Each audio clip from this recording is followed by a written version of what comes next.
Então, eu vi que esse prédio aqui foi tombado pelo Patrimônio Histórico de Bangu. Estou curiosa para saber o que tem do outro lado. O bom repórter não se distingue muito do outro bom repórter, mas o grande repórter se distingue dos dois por um grau a mais, no mínimo um grau a mais de sagacidade. Isso faz o grande repórter se distinguir. A Elvira não tem um grau a mais, sabe, um quantozinho a mais de sagacidade. Ela tem uma enormidade, um caminhão de sagacidade a mais. É de uma esperteza, uma coisa raríssima no jornalismo. Para mim, uma das características fundamentais dela é que ela, de fato, não é uma repórter de tese. Ela não parte de uma tese e vai provar essa tese. Ela vai a campo, ela vasculha tanto em banco de dados, bancos de informação, públicos ou não públicos, para chegar a uma conclusão. Ela vai a campo e aí ela chega a uma conclusão. Elvira, ela consegue entender e buscar histórias que são muito complexas e que não são óbvias. E ela consegue entender a história e entender qual que é o grande enredo e traduzir em histórias que são fáceis da gente compreender, que são gostosas de ler. Nasci na área rural de Pitangui, em Minas Gerais. E era uma região que não tinha, até os 12 anos que eu vivi lá, era um lugarejo sem energia elétrica.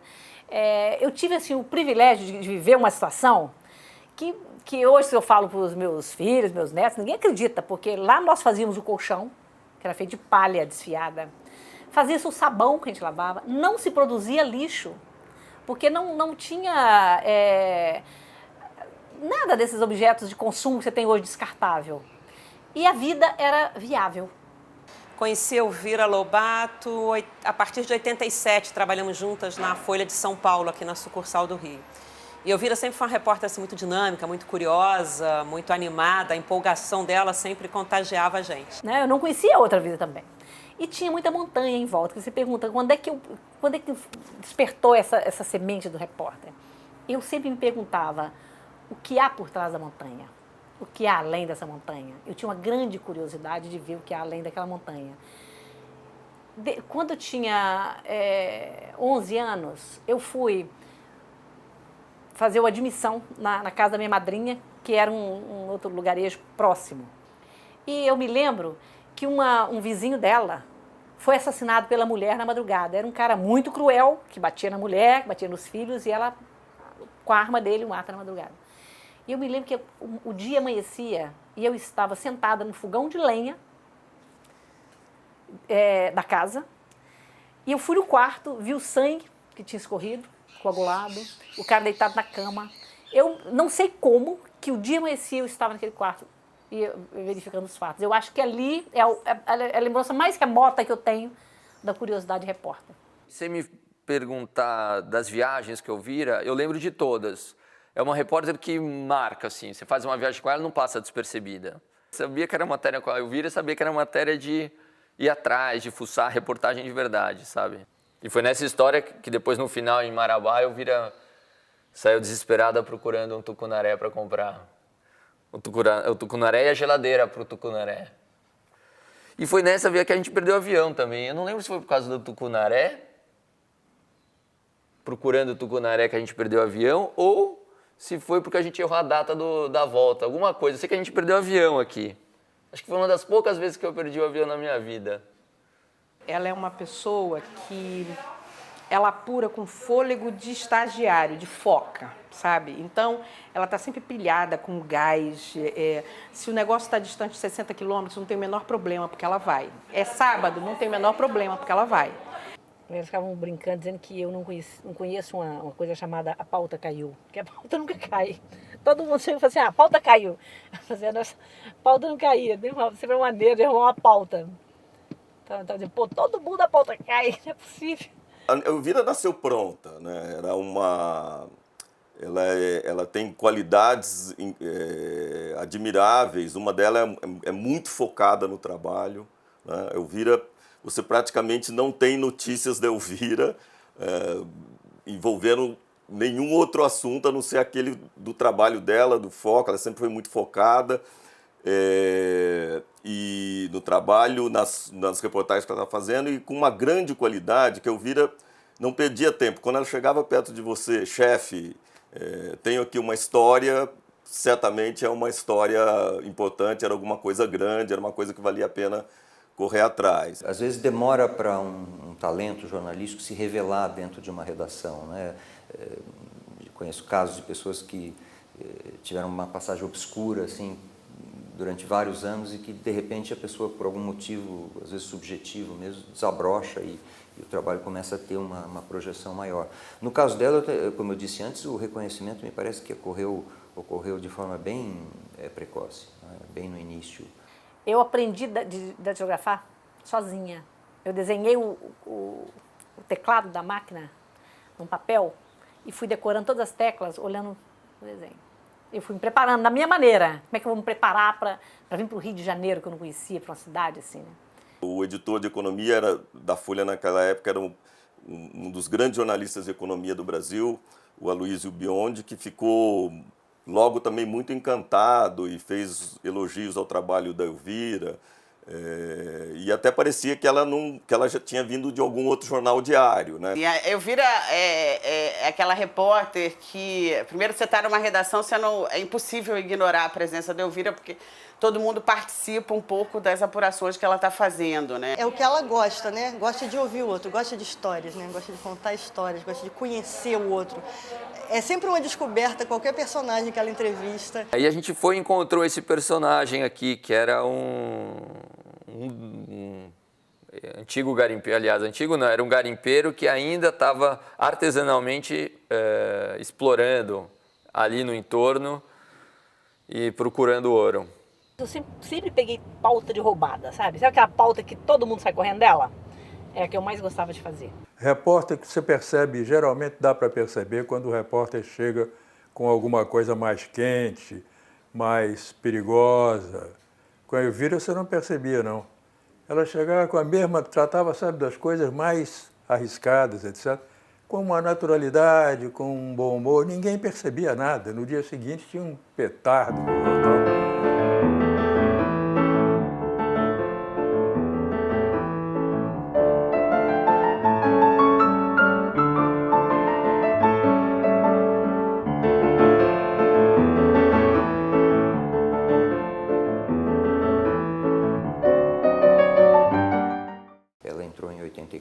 E logo em seguida já era uma pessoa, diria 2, 3 anos em seguida, ela deu um furo importante, que foi o furo relacionado ao plano dos militares que o presidente Sarney herdou de preparar o que seria uma instalação nuclear na Serra do Cachimbo. Eu fiz parte de um grupo que criou um núcleo chamado LIDE. Eu era parte dessa LIDE, que a gente ajudava sindicatos a fazer jornais sindicais, era uma contribuição, a gente trabalhava de graça depois de trabalhar no jornal. E eu ajudei sindicato professor, alguns sindicatos, e um deles era a Associação dos Geólogos do Rio de Janeiro. Graças a esse trabalho político, eu acabei conhecendo muitos geólogos que trabalhavam em estatais e tal.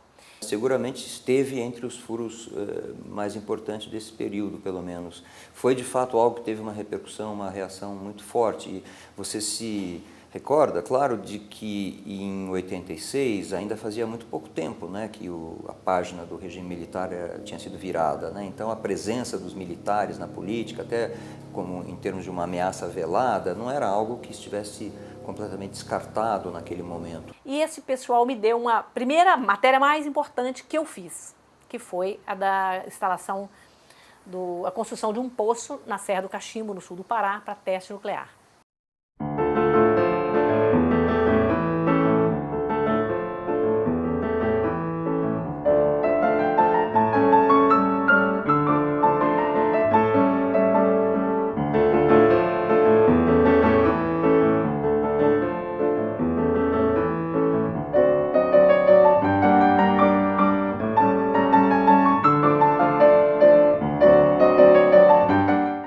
Sempre achei que o jornalista, que a veracidade da apuração, que a matéria é correta, que a verdade era o escudo protetor do jornalista.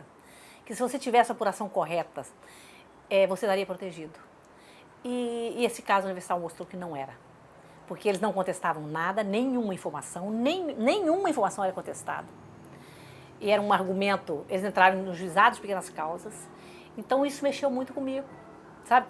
Com a crença que eu tinha de que a minha proteção, meu escudo protetor era verdade. Então, no momento eu disse, bom, então esse jogo que está acontecendo, eu não quero jogar, eu não sei jogar, uma coisa assim. Em 2008, a Igreja Universal completou 30 anos. Aí o jornal pediu que fizesse uma matéria sobre os 30 anos da igreja. Então eu fiz uma matéria sobre todas as empresas que a igreja, que a cúpula da igreja tinha. Essas reportagens incomodaram muito a Igreja Universal e a TV Record, que, no entanto, não fizeram contestações factuais que fossem consistentes e passaram a retaliar o jornal e a Elvira numa série de reportagens bastante vis.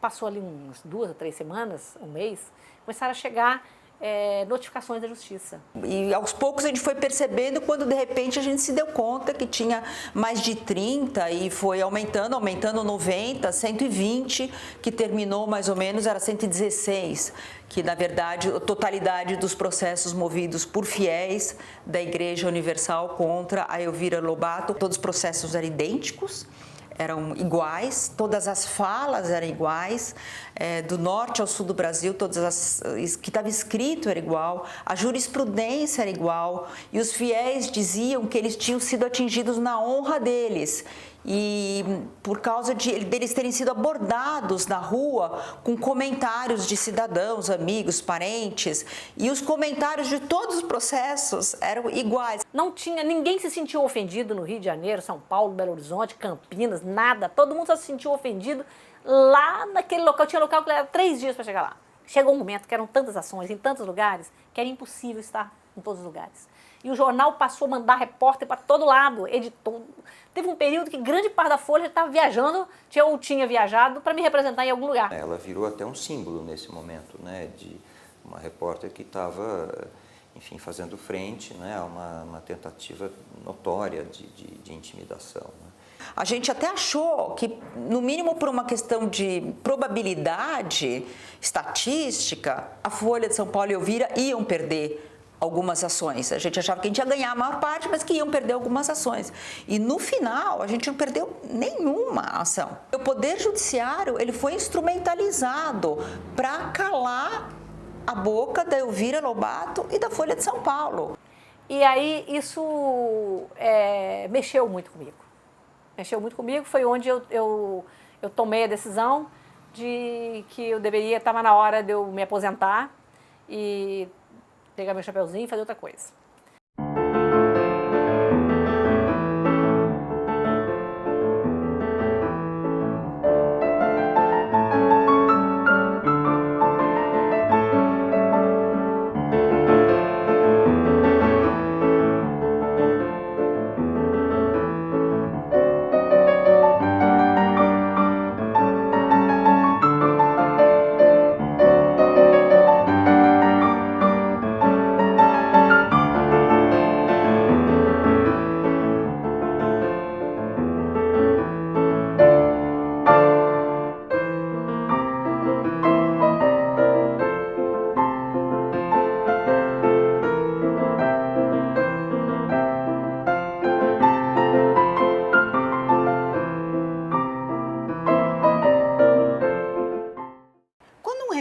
Que é repórter na veia, diz que vai parar de fazer reportagem, isso é mentira. Porque todo bom repórter fala isso umas 2 vezes por ano.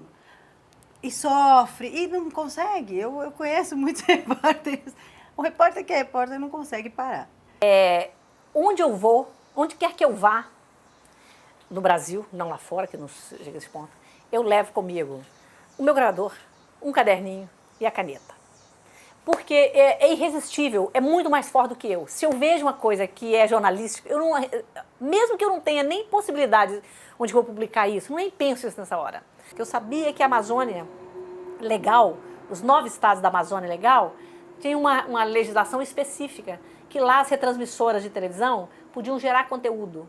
Portanto, eu imaginava, eu supunha, que deveria existir centenas de pequenas televisões funcionando lá sem que nenhum de nós soubesse. e uma realidade que a gente ouve falar muito, mas que ninguém tinha feito esse retrato com profundidade. Televisão e político, televisão no norte, é tudo ligado à política, mas você vê as pessoas falando com tamanha naturalidade. Eu acho que só uma repórter, enfim, fenomenal como Elvira, consegue tirar isso das pessoas com tanta facilidade. Foi um trabalho realmente faraônico, porque eu fiz todo o levantamento, toda a pesquisa. Eu peguei a lista, entrei no sistema da Anatel, levantei 1.737 canais de retransmissão de televisão da Amazônia Legal, dos 9 estados. E no sistema da Anatel tem o canal, a frequência que ele ocupa, a empresa ou a entidade que tem a outorga daquele canal. Aí eu fui atrás da informação de quem era dono de cada empresa ou instituição que tinha aquela outorga. Quando ela chegava nas televisões da Amazônia, né, numa cidade do interior, do Maranhão, do interior do Pará, ela chegava e ia procurar entrevistar esses jornalistas que estão fazendo. E geralmente é um jornalista e um assistente, ou apenas só um jornalista. Tem assim, televisões que o cara que apresenta, o jornalista que apresenta o grande jornal sobre a cidade, o jornal de notícias da cidade, não tem nem estúdio, então ele faz cada vez em um lugar diferente da cidade o programa. E ela falou que ela ficou muito surpreendida, porque ela ia lá, ela ia entrevistar eles, e aí eles, Elvira Lobato da Folha, entrevistavam ela também, né? Então ela não só foi entrevistar todo mundo, como também foi entrevistada por várias dessas televisões. Feito esse banco de dados, eu comecei primeiro a mapear. Eu já fui localizando, telefonando, conversando com centenas de locais, mas eu fiz esse levantamento e depois eu fiz uma rota. Falei, bom, eu preciso ir no local para ver que história eu vou ver lá. Eu vi, já nessa altura tinha consciência de que eu tinha histórias incríveis lá. Então eu defini 2 trajetos, um que pegava Tocantins e sul do Pará e o outro que fosse o Maranhão. Eu encontrei cidade de 60 mil habitantes com 7 televisões locais, fazendo jornal, com jornalistas que ganhavam 2 salários mínimos, pouco mais de um salário mínimo, em condições dificílimas, mas jornalistas. Então foi um trabalho assim, que me emocionou muito também, porque a gente nunca perde a capacidade de se emocionar com essas coisas. E ela está sempre em busca da melhor apuração, da melhor história. Então, todos esses anos acumulados de experiência em jornalismo, e ela permanece com o interesse de um principiante. Sabe eu poder pegar a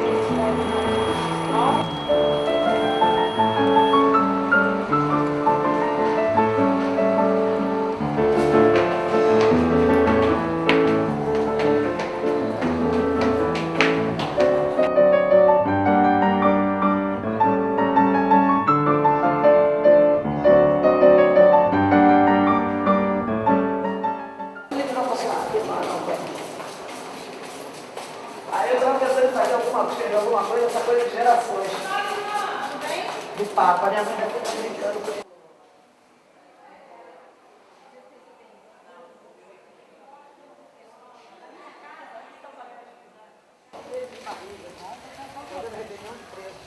E eu cobri quebra na central com 8 meses de gravidez.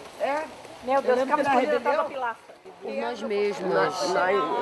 Eu tive muito problema, doença na família, começou aquelas coisas, meu irmão ficou doente, faleceu, aí meu pai ficou doente, faleceu, então começou, minha mãe já está acamada há 8 anos.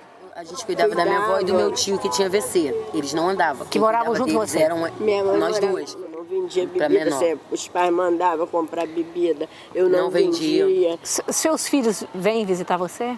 Não, eles são de menor. Mas Não eles pode? vêm nas festas, que Ah, é sim. autorizada.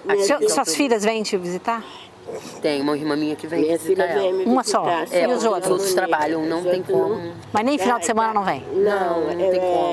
Porque se fala muito que a mulher que está presa, ela acaba sendo abandonada pela família, que não, Nós visita. ficamos um pouco abandonados. 1 ano e 8 assim, meses. 1 ano e 8 meses. E por quê? Porque sem estavam com visita. raiva de vocês? Não, Então eu vim porque eu tinha que estar perto. Eu tinha que estar aqui, eu tinha a gente tinha que melhorar junto e sair daquele Entendi, poço. entendi. Vai lavar uma roupa, fazer essas coisas. Que é o seu caso. Você estuda de manhã ou de tarde? Eu estudo de tarde. Você está presa por quê? 121 homicídios. Quem que você matou? Uma mulher. Que era o que? Era vizinha? Era uma vizinha. Por ciúme, coisa assim? Briga mesmo. Não se dava bem. Entrevistamos 4 mulheres. Uma mulher que não quis ser fotografada, deu depoimento Não, de fotografada. costas, topou de costas. costas. É. Aliás, tem uma foto muito boa. Uma mãe e uma filha presas juntas por tráfico de droga. E essa paraibana está cumprindo pena, 16 anos condenados de regime fechado por homicídio. Aí ela me falou que matou uma mulher, enforcou essa mulher com uma toalha de mesa. E aí eu pensei, mas que mulher? Quem é essa mulher? Ah, é uma mulher, não disse quem era. E eu cheguei em casa e fui pesquisar sobre quem era. Fui pesquisar no site do Tribunal de Justiça e levei um choque. A mulher que ela matou, enforcando com a toalha de mesa, era a mãe dela. A mãe, cega. Aí não é fácil. Incrível. Agora eu fico pensando assim, então qual deveria ser o tom? Acho que o nosso desafio vai ser encontrar o tom desse não texto. Ficar uma coisa pesada demais. Eu acho que ainda assim são mulheres de 50 anos vivendo os problemas das mulheres de 50 anos numa situação muito pior, né? Extrema. Dentro de um presídio. Porque no fundo é isso, né? Uma pessoa extremamente experiente, capaz, e que estando na rua com ela, eu estou aprendendo muito, estou tendo uma troca fundamental. Assim, hoje, esse ano eu fiz 55 anos. É como se eu estivesse voltando lá atrás, em 88, em 89, quando eu comecei. Estou me sentindo exatamente assim. E isso, maravilhoso. Eu fico para ela assim, qual a matéria que a gente vai fazer? O que a gente vai fazer agora? O que a gente vai para a rua? É assim, exatamente como eu estava nessa época. Então, eu só tenho elogios. E não posso deixar de falar uma coisa que é o pão de queijo e o picolé, não sei se já falaram. Ah, mas Elvira faz um picolé maravilhoso, receita própria, ela mistura tudo. O bolo integral dela, não sei o que ela coloca, não sei se tem ali alguma erva esquisita, todo mundo gosta. Onde eu entro?